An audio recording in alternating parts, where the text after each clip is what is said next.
Join ForumIAS Academy, trusted by hundreds of toppers, including IAS Rank 1 Shruti Sharma.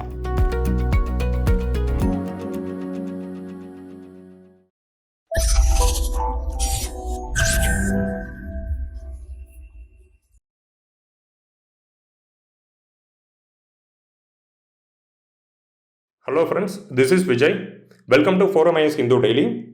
In our today's news discussion, we will be seeing the topics in the slide. The first one is about the right to health goal and the role for Taiwan. Then the second one, the government to start screening of thalassemia. Then the third one, it is about the ENDS. Actually, Information and Broadcasting Minister, he made certain statements to the media domain about the e-cigarettes. Then the fourth one, Arab trains to carry Indian goods, and these Indian goods in the future will be delivered to the Israeli ports. Then the fifth one, it is about the CPEC. Both China and Pakistan, they agreed to expand the CPEC to Afghanistan. So these are all the topics we are going to discuss today, and kindly make a note out of the significance. And this is the article section. This is the first article. It came in the editorial page. Then the second one, the government to start countrywide screening for thalassemia. The thalassemia, it is slightly varied from the sickle cell anemia. So let us discuss it briefly. And this is the third one, don't promote e-cigarettes. Information and Broadcasting Ministry tells the media. So here we will be discussing about the ENDS, the electronic nicotine delivery system, and its implications. Then this is the fourth one. Here we will be seeing some certain basic mappings with respect to India and Arab countries. Then here they actually stated that in the future, the goods what we are exported from India, it will be delivered to the Israeli port through the Arab trains. So here the Arab countries, they are going to help India in delivering the goods in the destinations what we marked in the export segment. And this is the last one. It is about the CPEC. So Pakistan and China, both these countries, they are agreed to extend the CPEC to Afghanistan. And kindly go through the first article.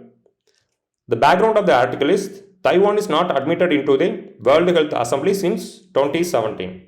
So the article, it was written by the Taiwan Minister for Health and Family Welfare. He stated that Taiwan is making a forward march and itself exhibits the world about the formidable health programs.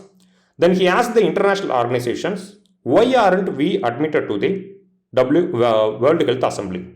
So he also asked the various governments not to yield to the Chinese pressure. So in Taiwan's pandemic response, he states that what are the mechanisms they actually put in action to tackle the pandemic. So these days, we all well know, Taiwan is making great strides in comprehensive public healthcare system, and they are having well-trained personal human resource, and they are also focusing on the epidemiological surveillance, and they are carrying out the broad investigations and analysis system to tackle the future epidemics. So these mechanisms actually favored the Taiwan. It actually reduced the disease burden and mortality rate and economic loss due to the COVID-19. So these achievements actually have been reflected in the global data itself. So among the OECD countries, so 38 OECD countries are there, plus Singapore. So the total 39 countries. Out of 39 countries, Taiwan ranks 6th in terms of the lower mortality rate due to the COVID-19. So it actually reflects the mechanisms what Taiwan had put in action. So under the subheading, the disease prevention, the author states the historical achievements of Taiwan. Guys, here we can take a note for mains answer writing. So far we are having only 3 countries in model healthcare system. The first is Cuba, then the second is Taiwan, then the third is Thailand. So in our past discussions, we actually discussed about the health system in Cuba and in Thailand.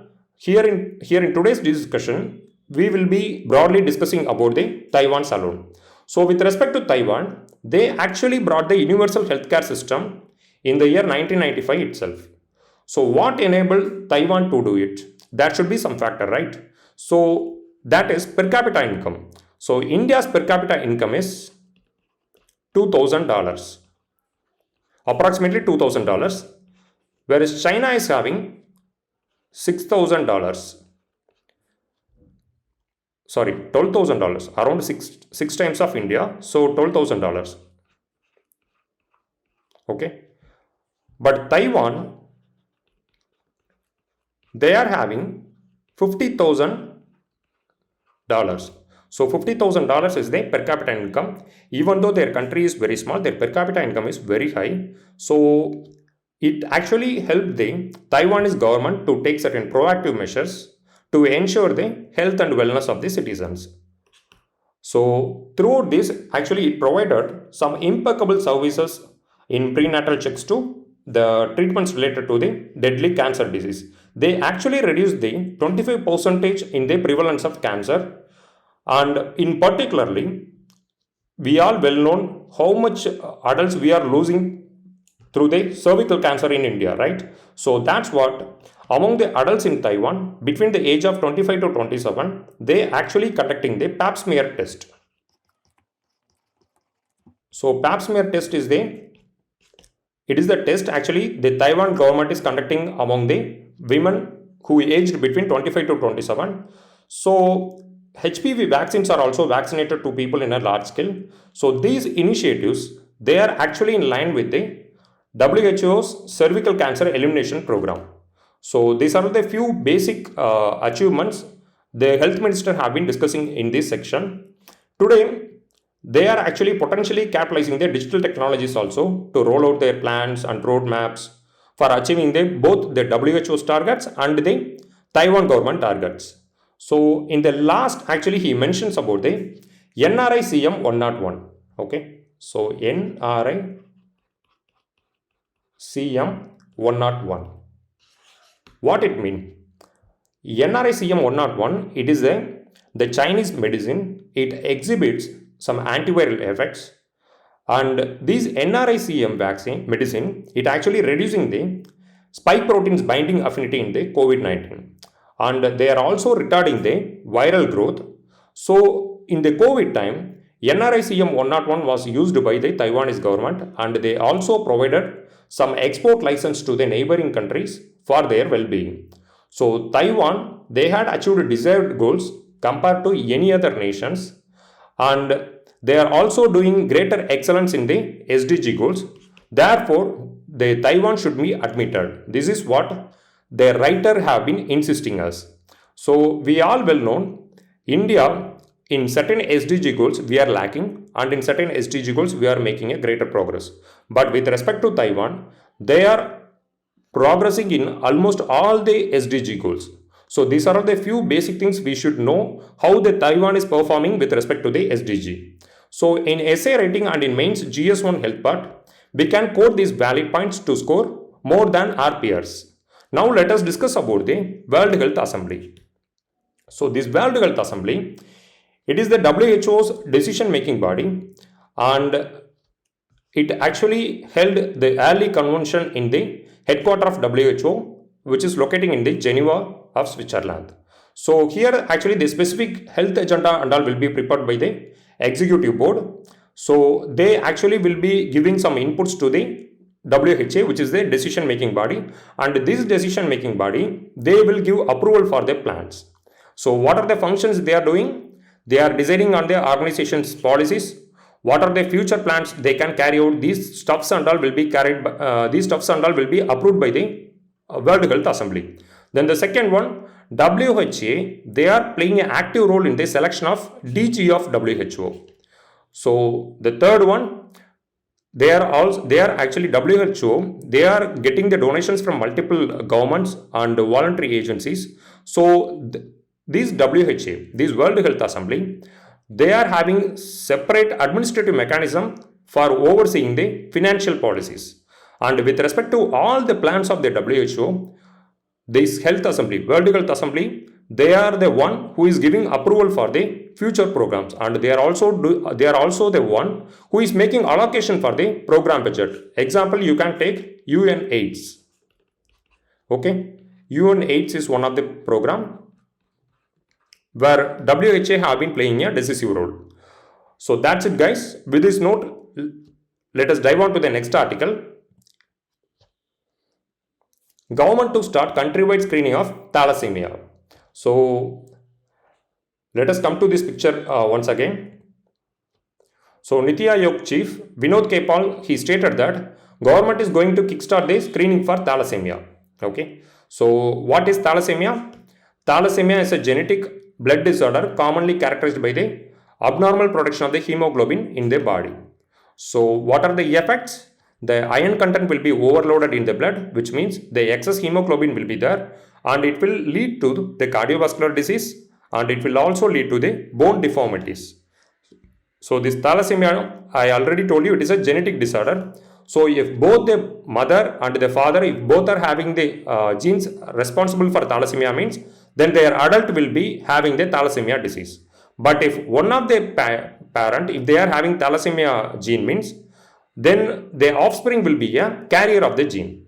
So the thalassemia, it will affect both the alpha and beta hemoglobins, whereas sickle cell anemia, in this disease, in sickle cell anemia, the hemoglobin will be turned to a shape of sickle cell. Okay, but here the excess hemoglobin will be there in thalassemia.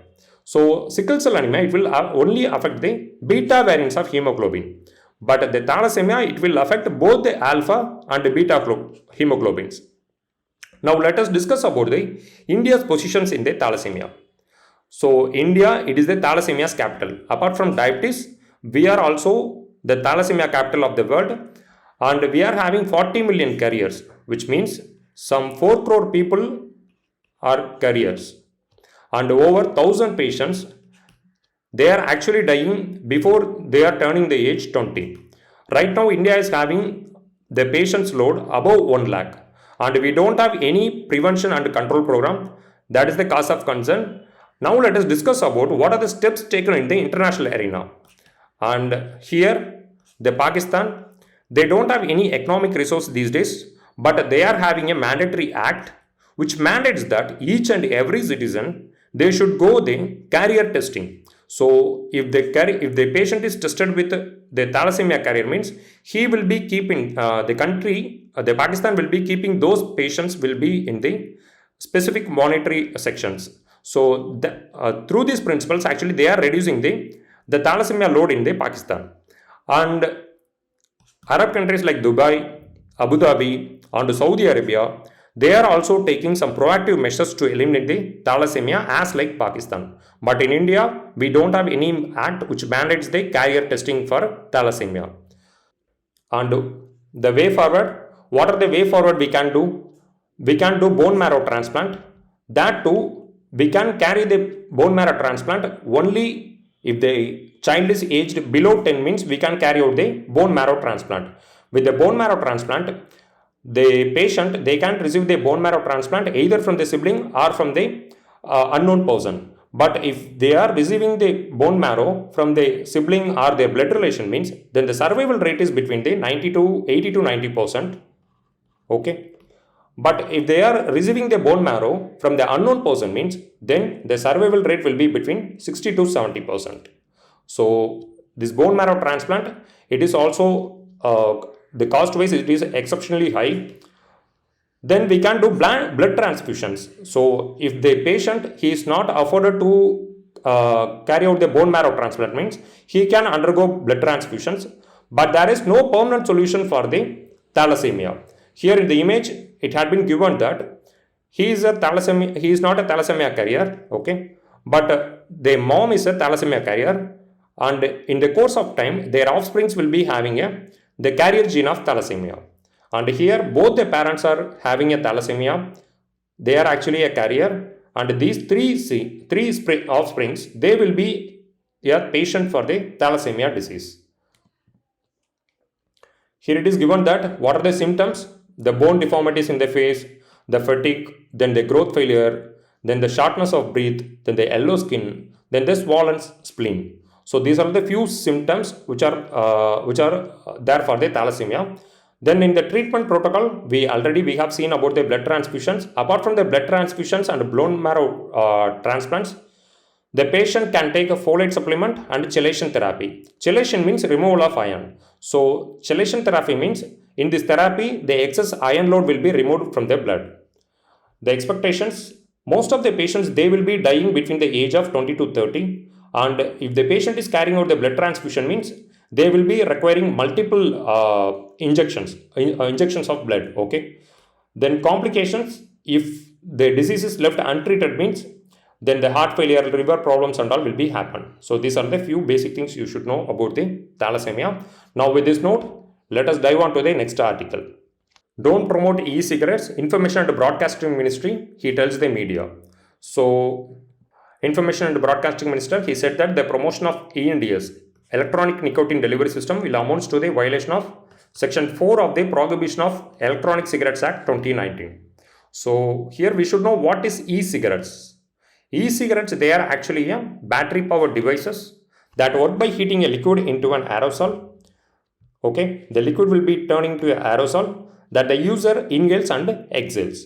So the e-cigarette, it will be consisting certain liquid, and this liquid will be consisting of several chemicals. Here the chemicals in the ENDS have been given. The first one is nicotine. So nicotine, we all well known, it is a plant alkaloid and it is made up of the compounds of the nitrogen. So the proportion of the nitrogen will be very high in the nicotine, and this nicotine, it is also found in several types of plants also. So like a poppy and some other plants, they are also possessing the nicotine. And in tobacco plants, they had given that including the tobacco plants, the nicotine is there. And nicotine is both a sedative and a stimulant, guys. Okay, so we can use the nicotine as both a sedative and a stimulant. So if the person is consuming or if he is intaking excess nicotine means actually he will be having a sedative effect, but after some time he won't get enough sleep, and most of the people who are taking nicotine, these in the long course of time, they will be suffering with insomnia. And nicotine, if it is used as a direct substance in e-cigarettes, and here in the e-cigarettes, the content range will be in the range of 36 mg per ml. But in the regular cigarettes, it will be in the range between 1.2 to 1.4 mg per ml. So here you can see how excess the people will be consuming or intaking the nicotine in the ENDS system. And these are all the other chemicals. The propylene glycol, it is actually a food additive. But in food industry, the propylene glycol will be used as a food grade. But in the ENDS, it is actually a industrial grade propylene glycol. So it has been causing multiple diseases in the human beings. And apart from in the ENDS, these propylene glycol, they are also used as an antifreeze agent, paint solvent and artificial smoke in the fog machines. Then carcinogens. We all well known ENDS is having almost 168 carcinogens, which includes the acetaldehyde and formaldehyde. If we are intaking carcinogens means then the cortisols will be very high in the body. The hormone cortisol will be very high, which will leads to the patient with the cancers in the future. Then the next chemical, acrolein. It is a herbicide primarily used to kill weeds, and it can cause irreversible lung damage. Especially it will cause the bronchitis. And diacetyl is there. So this is also a chemical and it links to the popcorn lung. Popcorn lung means the alveoli size will be very high and the gas exchange will not happen properly. So the patient will be suffering from cardiovascular disease in the course of time. Then the next chemical is diethylene glycol. So diethylene glycol, it is also a toxic chemical. So if the person is intaking diethylene glycol for a time of 3 months means, then the probability of getting the lung disease is very high. And this ENDS solution, they are also having the considerable trace amount of nickel, tin and lead. And with respect to the cadmium, we all well known, it will also cause the bone deformities and it will also cause breathing problems and diseases. Then benzene is the volatile organic compound, and this benzene is present in the room sprays. Then solvents like varnish and all will be having the benzene. So this is also found to be creating trouble in the human endocrine system. And apart from that, in the conventional cigarettes, the particle size will be very high. The dust particle size will be very high. But in the ENDS, there will be ultrafine particles. So it will seep into the alveoli of their lungs. So the alveoli bags and all will be damaged in the course of time, and the gas exchange in the lung system will not happen properly. Then what are the arguments which are favoring the ban? The first one, vaping. Vaping means nothing. The inhaling of ENDA solution with the help of the electronic cigarettes. So some sections of the society, they are stating that the vaping is a socio-cultural phenomenon, but it cannot be justified because it is affecting the public health. So the government is having mandate to ensure the public health under the Article 21 of the Indian Constitution. Then the second one, e-cigarettes are the direct source of nicotine, and they are having excess nicotine, and it is more addictive than cocaine. So this is also one of the finest reason which favors the ban. And with respect to the Nicotex, so Nicotex is the alternative chemical what we are using it as a de-addiction. So in the Nicotex and all, the nicotine will be very high, but it have been prescribed to the patients under the medical conditions. So the success rate of the Nicotex is very high compared to the ENDS and all. So ENDS, which actually causing the people to becoming more addictive, whereas Nicotex, it is also consists of nicotine, but it actually pulling the people from the addiction. Then the third one, e-cigarette seems to be the tobacco industry's biggest hope. These days, the sales of the cigarettes have been dwindling. So e-cigarette is the last hope of the tobacco industries. Then the fourth point, e-cigarettes help in quitting the smoking has no conclusive evidence. So this is also one of the point which have been promoting by the proponents of the ENDS, but there is no conclusive evidence that e-cigarettes is helping quitting the smoke. Then the last one, e-cigarette have very small customer base. So if we are imposing the ban means it is very easy to eliminate the ENDS from the society. So this is the last point. Anyway, in the year 2019, the government had passed the Prohibition of ENDS Act. So now illegally some people are using the ENDS. In the course of time, we can expect it will be eliminated from the society. Then in the conclusion, you can quote about the Global Adult Tobacco Surveys 2016. So it actually highlights that the tobacco consumption in India have been dwindling, and it actually surfaced a reduction of 17%. So compared to any other country, we are actually reducing the tobacco consumption. So the ban is right and it should be upheld. So this is how you can conclude the answer if they are asking about the ENDS means. Now with this note, let us move on to the next question. And this is the next article. The Arab trains to carry Indian goods to Israeli port. So they actually been stated that in the future, the Arab Peninsula is having several plans to construct the rail routes between their regions. So in the future, the Arab trains will be aiding the Indian government to ship the goods to the Israeli ports, because right now we don't have any direct port connectivity to Israel. So here in the image you can see from India we actually need to transfer through the Bab al-Mandab. It is a very sensitive place and it is more prone to pirates. So after passing the Red Sea only we can enter the Israel. But if we are having the rail route between the Saudi Arabia, Oman or Yemen means we can directly ship the goods from the western coast of India to the Arabian Peninsula. From there, we can transship the goods. So this is the plan, what they have been stating here. And with respect to the India-Israel relation, India actually it recognized Israel in the year of 1950. But two countries, they actually established the full diplomatic services in the year of 1992. So this is from the aspect of the diplomatic relationship. And with respect to the economic and commercial relations, we were having 200 million in the year of 1992. Now we are having around some 14 billion. So 14 billion we are having a trade. So here the balance of trade is in favor of India, and the diamond is the most popular good what we are trading. Okay, diamond is the most popular good what we are exporting to Israel. Then with respect to the FTA also, the free trade agreement, recently we signed FTA with ASEAN and all. So FTA negotiations also are also going on. Two FTA negotiations are very important. One is with Europe and another one is with Israel. And with respect to the defense,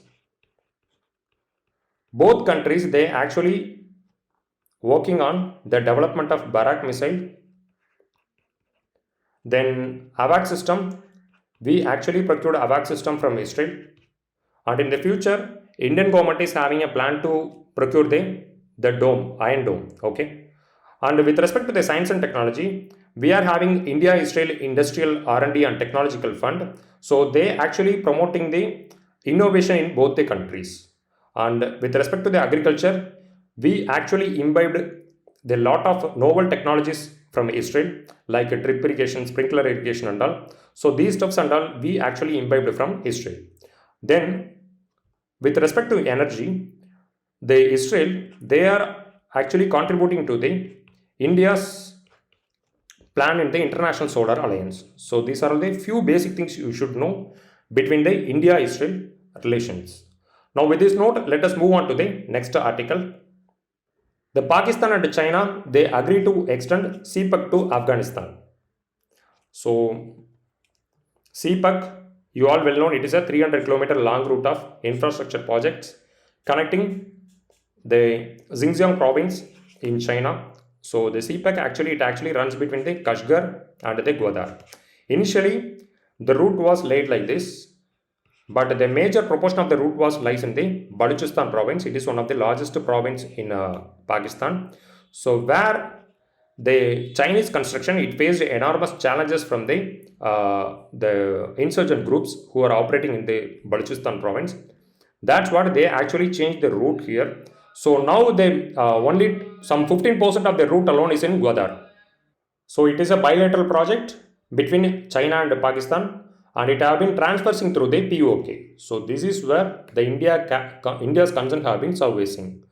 And Kashgar is located in the Xinjiang province, and Gwadar is located in the Balochistan province of Pakistan.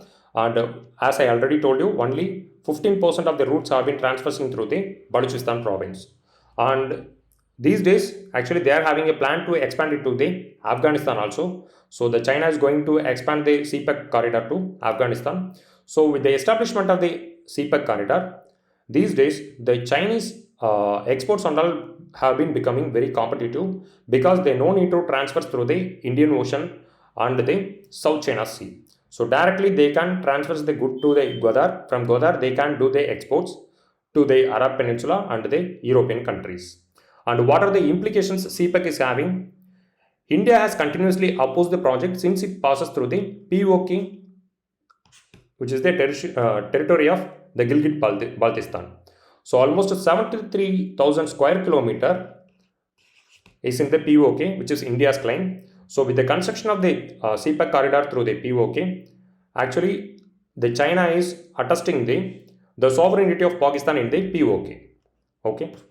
Then the second one, China has been increasing its presence in the Indian Ocean with the string of pearls ambition. These days, China, they actually expanded their ports and all to Sitwe, Hambantota and the Gwadar and all. So actually, the string of pearls theory is becoming true. And it will affect the India's interest in the future, especially with respect to the Indian Ocean region. And in the course of time, it is expecting that it will also affect the rule-based order in the Indo-Pacific region. Then the third one, Pakistani exports. So the Pakistans, they will use the logistics of the CPEC corridor, and their goods also will becoming extremely cheaper than Indian textile industries. So in the future, we can expect the competition from the Pakistan industry segment also. And the expansion of the CPEC to Afghan, it will also affect India's interest in Afghanistan because the Taliban in Afghanistan, they are looking for capital because they don't have any sufficient capital. So they are looking up for capital. If China is investing the capital means, then India's interest will be diminished in the Afghanistan. So in the future, Taliban may sideline with China. So these are the few implications we are having over the CPEC. And this is the question section. With reference to the Banks Board Bureau, which of the following statements are correct? The governor of RBI is the chairman of Banks Board Bureau. This is wrong because the chairman of the Banks Board Bureau, he can be any person, he can be an expert appointed by the central government. So the first statement is wrong. Then the second one, Banks Board Bureau, it recommends for the selection of the heads for public sector banks. This is true because a lot of banks, they were facing repercussions over the selection of the chairmen and all. That's what the Banks Board Bureau, it came into existence. Then the third one, The Banks Board Bureau, it helps the public sector banks in developing strategies and capital raising plans. This is also true. So both the statements are true. The answer option B is the right one for the question number 1. Then this is the second question. In India, which one of the following compiles the information on industrial disputes, closures and retrenchments and layoffs in factories employing workers? Here the direct answer is Labor Bureau, because the Central Statistical Office, they are actually collecting the data from various industries, from various organizations, etc. and all. So this can't be the answer. And the Department of Promotion of Industry and Internal Trade, they are actually focusing on the promotion of the trade, both on exports and in the domestic segment. And this is the National Technical Manpower Information System. They are actually functioning under the Human Resource Ministry, and they are having an information system which monitors the supply demand in the manpower in the country. So the D option also can't be the reason. So the third option, Labor Bureau is the right one for the question number 2. Then this is the third question with reference to the Indian economy. Demand pull inflation can be caused or increased by which of the following? The first one, expansionary policies.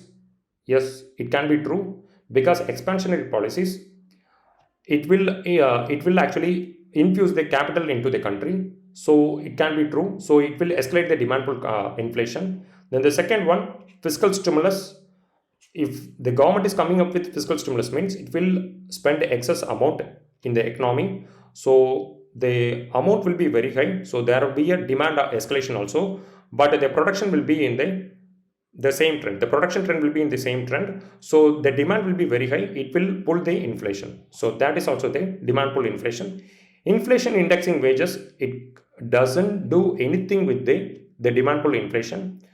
Rather, it actually diminishes the impact of the inflation on the salary. Then the fourth one, higher purchasing power. If people are having higher purchasing power, means then there will be a huge demand for the product. Suppose if each people are having 1 lakh in their hand, means everyone will go and they will be purchasing some durable and consumer goods. So the higher purchasing power, it will automatically escalate the demand pull inflation. Then the rising interest rates, it can't be the answer. If the banks are raising the interest rate, means then the industrial segments and the government, they won't come up with investments. So the last one can't be the answer. Answer option A is the right one, because 1 to 4 are the right statements. With this note, let us wind up our today's discussion, friends. Let me catch you in another discussion tomorrow. Thank you for your patience. Bye.